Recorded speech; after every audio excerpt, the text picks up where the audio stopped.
Karen and Chance from EdibleWildFood.com, and today's video is going to be about taking the seeds of curly dock and transforming them into a consistency in which you can bake with. Stay tuned.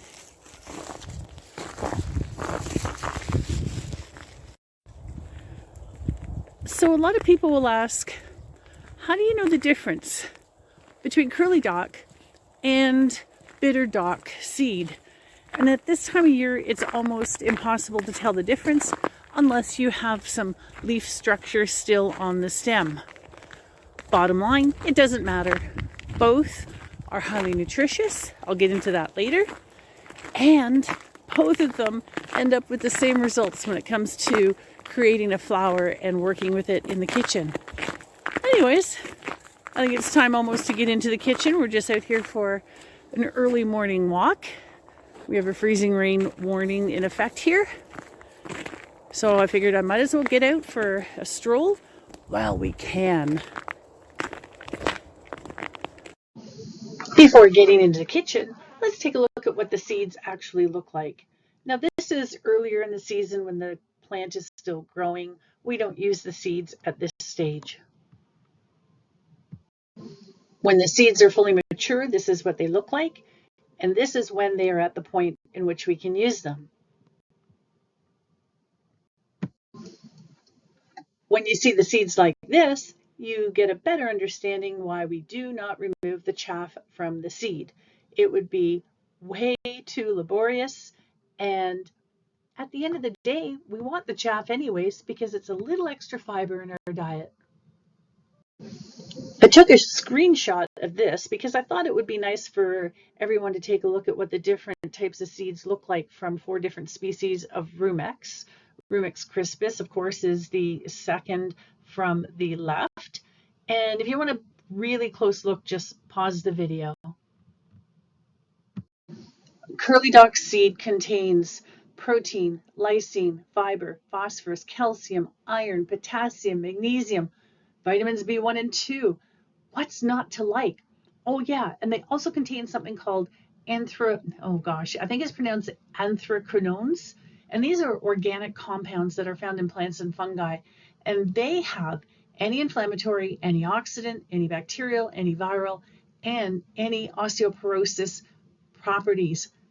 And I believe, according to some scientific resources out there, it also has anti-tumor properties. But enough of this, let's get into the kitchen.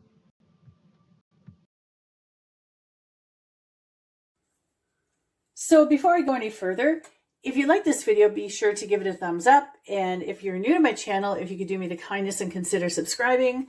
Be sure to share this video in social media and also make sure you hit that bell for future notification of vids.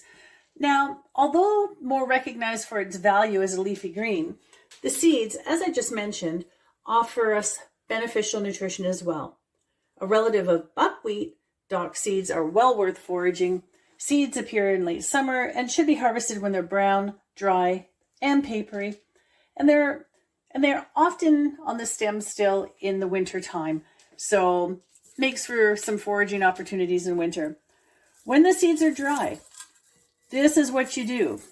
They quickly are removed from the stems, and it's so easy to do. It can be a little messy, but it's fun.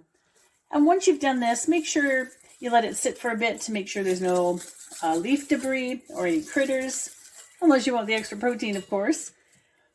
And if you have gathered these earlier, I'll take that back. If you gather them and they're pretty fresh, you want to make sure they are really dry before you work with them.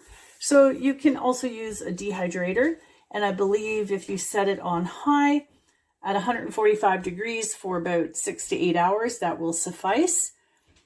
Now, if you really love working hard for your food, you can use a mortar and pestle in order to grind these down.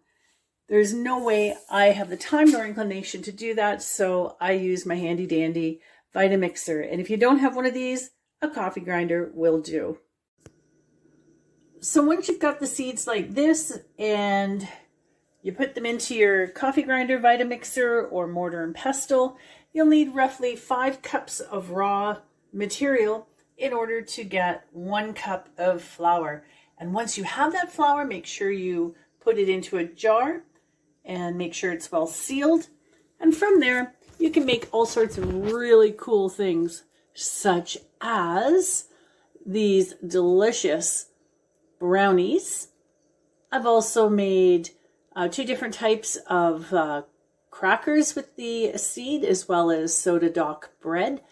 And recently, I did a video on dock seed waffles and why you should make them versus store-bought. And I'll put a link to all those below. And I want to thank you so much for watching. Your support is greatly appreciated.